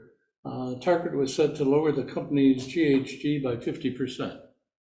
Correct? Yes. That is correct. Okay. Am I correct? Did I hear it right, that you indicated that it offsets 13 to 14% of the INX usage? Yes. Okay, that's different than 50%. Yes. Okay. Let me ask you a question before you continue. Should we bring up those members, swear them in, so that if we have any questions, we can go right to them? Your choice. How about if we do that? So if you all want to stand and state your names one at a time, please. State your name and address. Michael DeRosa, you want my address or my business? You can visit. Okay, 1000 Maple Avenue, Palmetto. Okay, we're going to swear everybody in at the same time, so. Could I interrupt you, Mr. Chairman, and ask what their capacity is with the corporation? Capacity with the corporate, as far as Title. facility. Your title. I am the director of water-based operations. Okay. Water-based, okay. Next person. Tim Roth, 1000 Maple Avenue, I'm the plant superintendent. I'm sorry, what was, Plant superintendent. okay. The gentleman in the back. Kevin Cochran. My address is gonna be 3257 Middle Road, and that's Dunkirk, New York. And my capacity is the operational safety and environment. Okay, and the young lady, please. I'm Ashley Bruning. I am 3100 West Wisconsin in Appleton, Wisconsin, and I'm also part of our operational safety and environment. Okay, so now I'm going to ask you all to swear that the testimony you're going to give is going to be the truth, the whole truth, and nothing but the truth, so help you God. Yes, sir. You want to stay there? We'll have questions, we could just present them where you're at. Okay. I'm sorry, okay, Mr. O'Brien, continue. Not a problem. Very quickly, going back, 2005 was the baseline year, target set to lower the company's GHG by 50%. In 2008, the plant opened in Homewood, correct? Okay. This is 2023, it's 15 years later. I don't know what kind of a forward plan there is, or was at the time. The material we have here, the solar system is projected to reduce its total energy usage by 66%. The company's GHG by 50% from their baseline year of 2005, and the solar system commitment is for 25 years and will be owned by INX. There's a gap in the forward planning. That troubles me. If that, solar panels have been around for quite some time. And in 2008, when the plant was opened, what were the considerations for the forward planning to accommodate a better presentation that I'm looking at personally? I have a number of issues with this, that now, in last December, we approved a new ordinance and forward thinking with a lot of environmental new regulations. And here we are, right out of the gate. There is no other installation like this in Homewood. This is the first one. And we are being asked to provide 3 variances. Now, did we do a bad job in creating the ordinance that we did and approved in December? Or is this an unusual situation? These are rhetorical questions. We can come back to them at some point. Can you tell me who made the decision for General Energy to come on board with this presentation? Was it INX or was it General Energy? Are you asking who reached out for the solar system? I'm assuming INX, Right. on their base plan from 2005, finally figured out that, hey, we've been doing this for 15 years and we're not going to meet our percentage of savings. We better move quickly and move on this. And so they made a phone call to you. Right. And you're here with this presentation. The second part of my question, which I obviously didn't state properly, is that what system of solar panel mounting, who selected that? Was that General Energy or was that INX? General Energy. General Energy, okay. And why did you select the system that you're presenting, a ground-mounted system?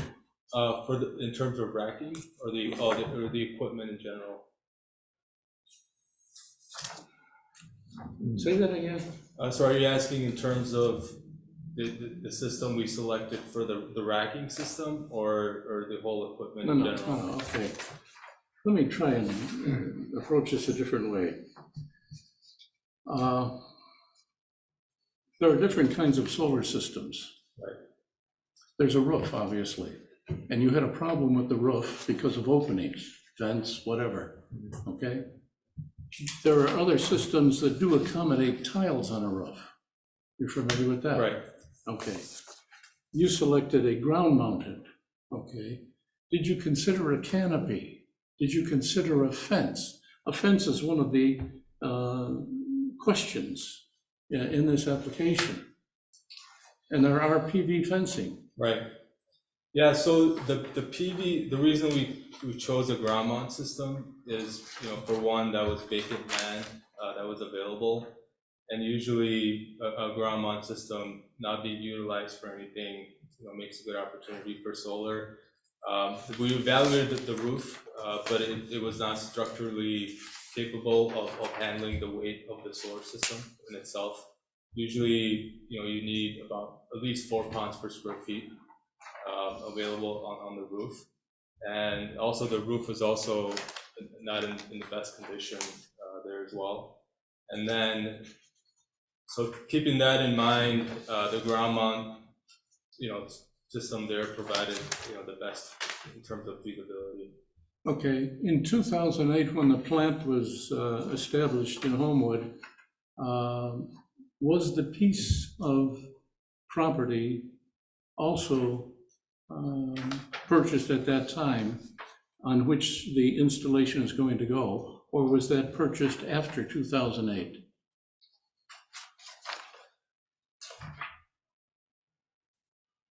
I believe it was purchased at the same time. At the same time? Package deal on board. Okay. You didn't respond to my question regarding the canopy mounting. So the canopy mounting is a solution, but right now there's not much incentives available from the state for canopies. So that's why you don't see many canopies in Illinois. They're more common in California, other parts of the country. But since there's no availability on the structural components of a canopy, it's not very feasible to do a canopy project. It's not very feasible? Yes, in Illinois. I mean, you've probably seen some, but it's not very common just because of the feasibility of it from an economic standpoint.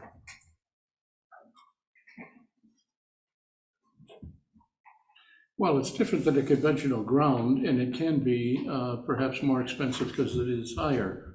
But part of that racking can be wood,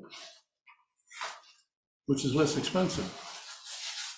Under the canopy, the actual the steel components could be wood. I haven't seen that.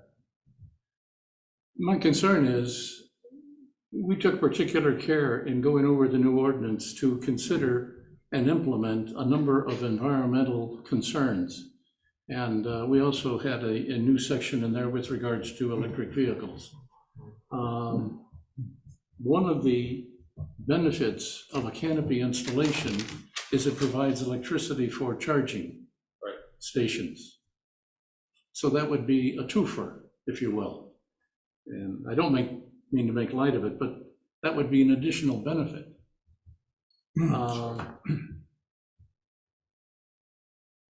I guess I have a problem with the overall planning of this.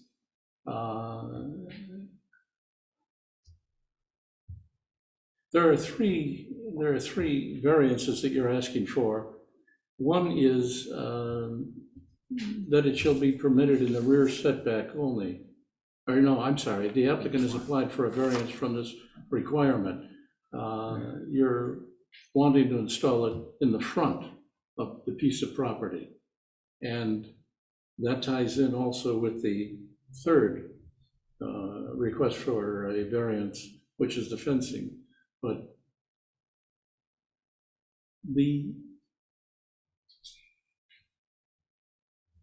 moving it from the front, from the rear to the front, means that that would be the south exposure.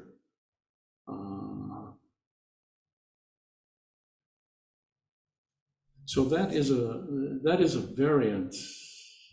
Well, they're not moving it, they're installing it. Well, I'm sorry, they're installing it. When I say moving it, I'm moving it from the rear. I don't literally mean moving it. It's the second variance has to do with the height of it.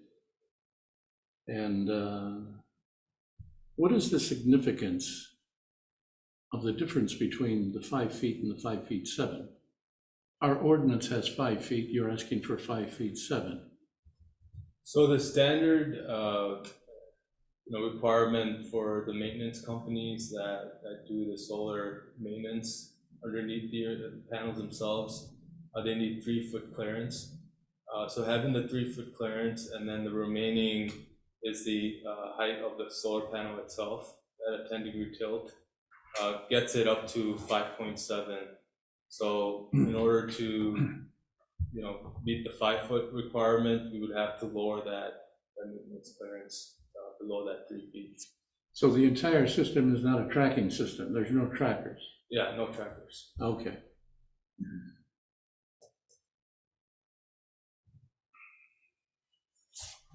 And the third is the fencing. And the fencing, if it's moved to the front, our normal ordinance is a 4-foot fence in the front. And you're, I think, looking at a 5-foot fence, right? Right. Why?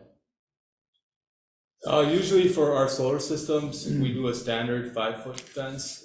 There's no, significance behind it. I mean, if we could do a 4-foot fence, I don't think that would be an issue here either. The main thing is not have it higher than 5 to 6 feet, because then it would cause shadows, to the solar array. But you're also not going to be putting in a solid fence, correct? Yes, yeah. You are not? Yeah, not. Okay. That was the original plan, but Right. after discussion, according to our previous discussion, we're getting rid of the vinyl fence. Okay, there were objections by both the police chief and the fire chief with Right. regards to that. Right. Okay. So it's resolved that it's going to be an open fence? Open fence, right. Okay. And you're not considering any PV fencing? No.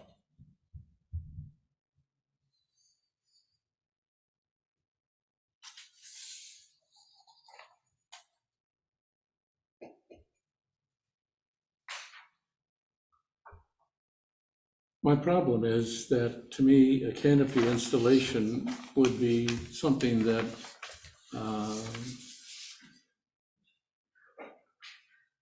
should have been part of the presentation that we could have discussed. It's common around the world at airports where there are electric charging stations for electric vehicles. It's common at large shopping centers and other sports arenas and so forth. Right.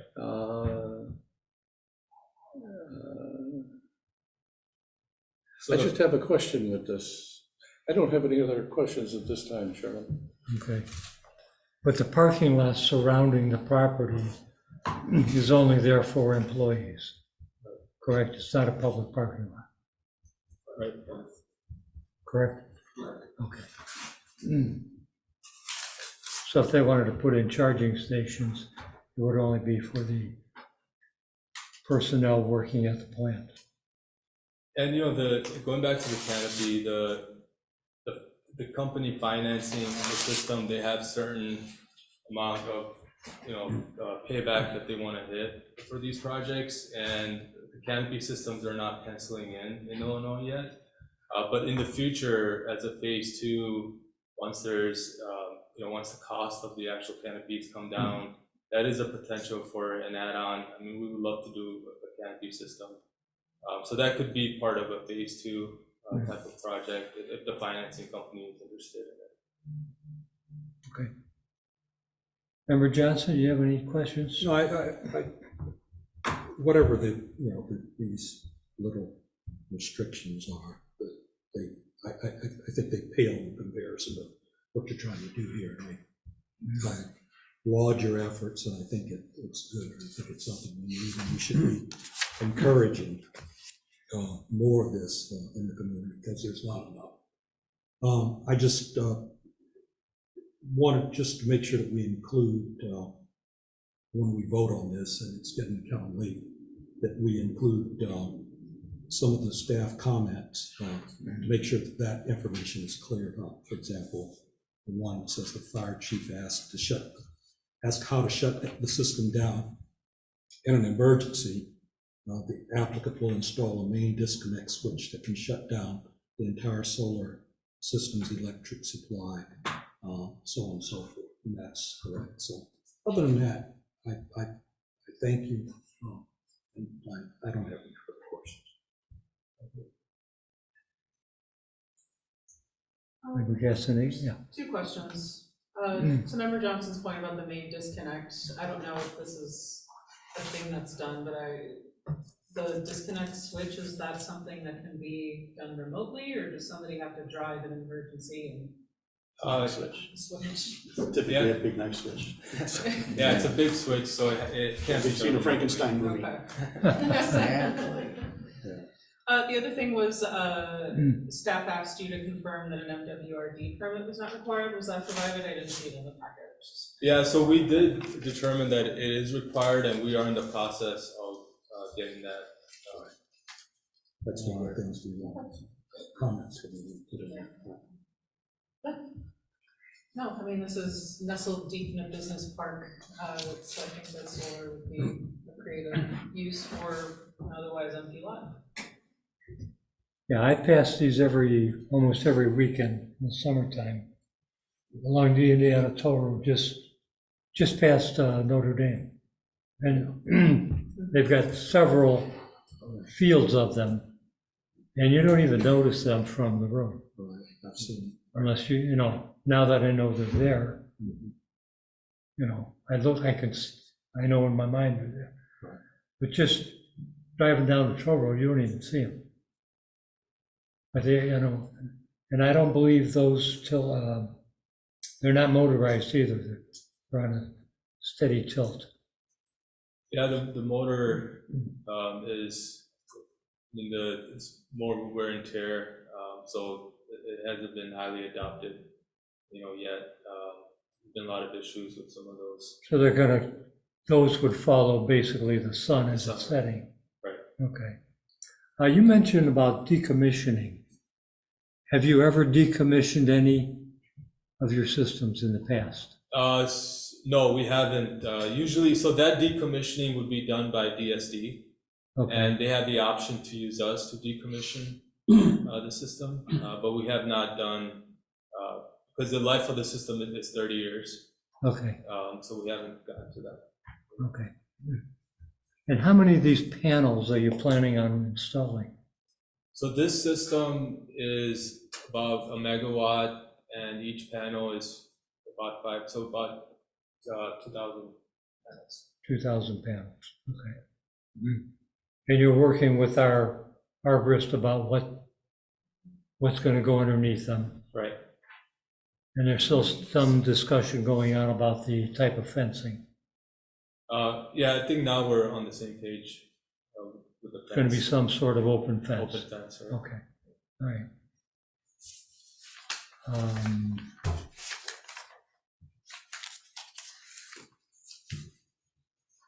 And nobody in the audience has any questions, right? Because you're all part of it. Mr.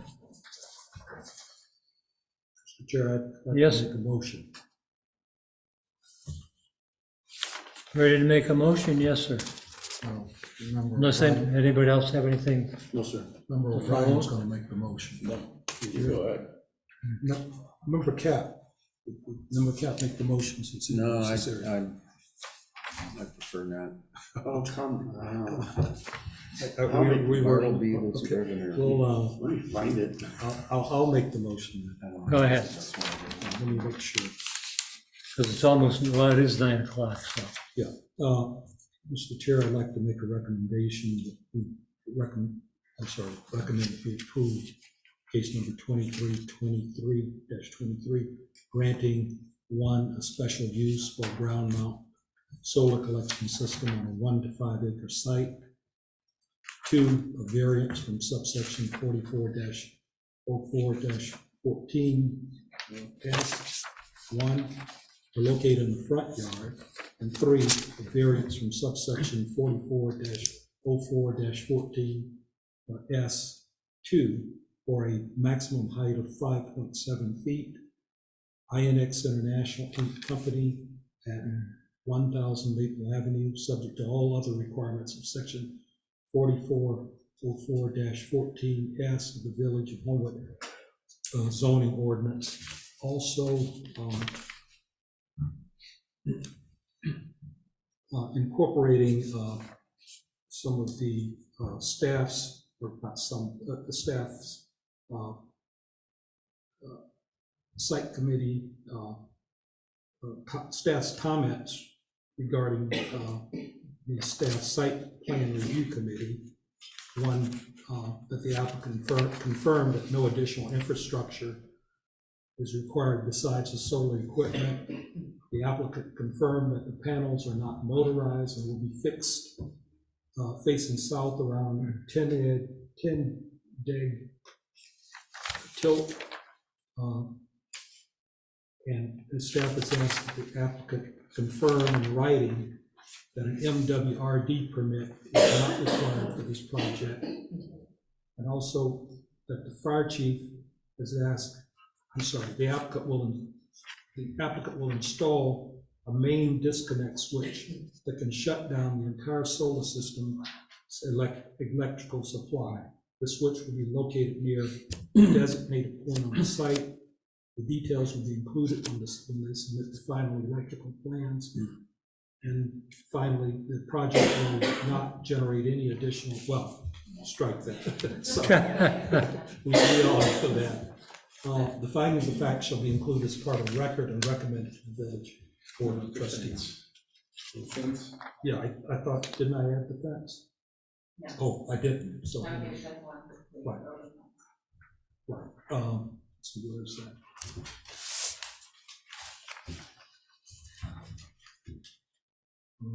What was that? I thought we said and also that the fence will not be a vinyl fence, but will be a metal fence of 5.7 feet. How high will the fence be? What was the staff consideration with the site plan committee? The staff just wanted to make sure they could see through it in case they wanted to go over it and 4 foot? No, it wasn't. whatever height. It's like it says 5 feet. 5 feet. 5 feet was the original height. So 5-foot fence. So they're asking for 3 variants. 5 foot, right, 5 foot, that's right. Okay, that's fine. Okay, that's it, Mr. Chair. Okay. I'll second that. Have a motion by Member Johnson, a second by Member O'Brien. Roll call. Member Brancy, Yes. Member Cap, No. Member O'Brien, No. Member Johnson, Yes. Member Castaneda, Yes. Chairman Tarzega. Yes. So just point out something I didn't get the chance to point out, that the standard cited in our material from the zoning ordinance, decommissioning requirements differ from the decommissioning plan noted in the drawings, but in no way is this motion approval of those drawings, and those drawings We need to go through the normal process, and make a note that that'll need to be changed, because our requirements do require removal of structures, debris, cabling, including those below soil surface, so.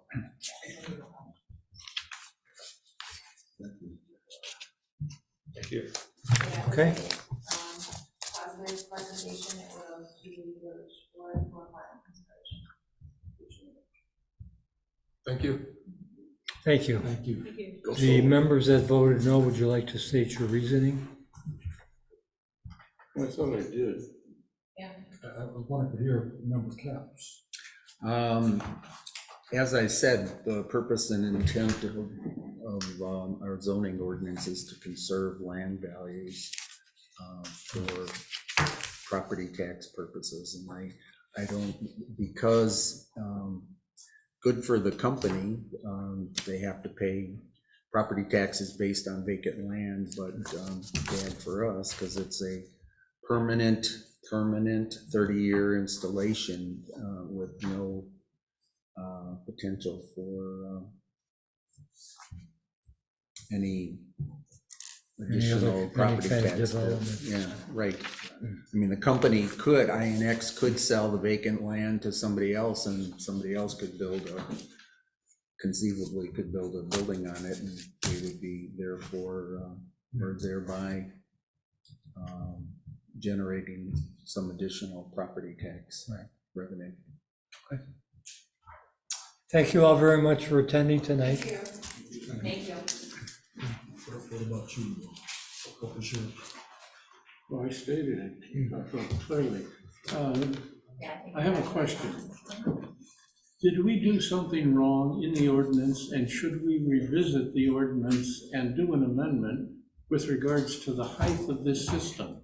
Because the way he described it, when you think of how he went through each section of it on only a 10% tilt.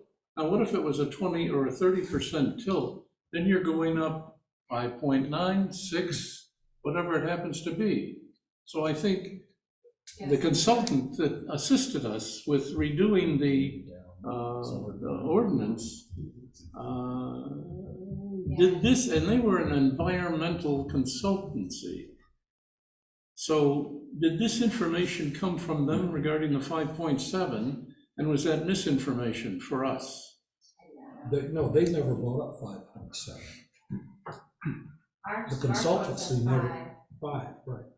I'm sorry, 5. No, but that's a good question, we should look more, we should look into that, because if it's not possible to meet the 5 feet, we should. I mean, if we get another one in here and it's 5.7 or 5.9, I mean, we're just going to be going through the same exercise. I think, yeah, I think what she said, I remember vaguely. She was looking at other villages, and she mentioned, I think she even mentioned Tinley. I could be wrong, but I think she mentioned Tinley as being one of those that it was. Yeah, Tinley, yeah. So I that's. don't understand, why would a village be different? It's the fact of the installation. No, she was talking about, just people making a recommendation. They were pulling from other villages and their practices. Oh, so what you're saying is Tinley had a 5? I think it was Tinley, but it could have been someone else. Yeah. Okay, I just think we need to revisit that. Well, and I think the variance was justifiable based on what he explained with the maintenance requirements, so. Right. Yeah. Yeah. Well, we would. I mean, otherwise you just got a short fence and everybody's gonna be bitching, oh, I can see all the underside of We're all off that. the you record, know. right? Of course, you're gonna be able to see through the fence anyway, so it doesn't matter. Can we adjourn? Can we adjourn? Do we have anything else? Nothing else, no. Okay. Okay, yeah. So I'll make a motion, entertain a motion to adjourn. Second, Or somebody I'll else? make it. You'll make the motion. I need a second. I'll second. Third. Okay, And everybody's in agreement, right? everybody okay with adjournment? Thank you all for coming tonight. 9 and 9. No. Now we're off the record. Okay, This is an yeah. interesting one. By the way, yeah,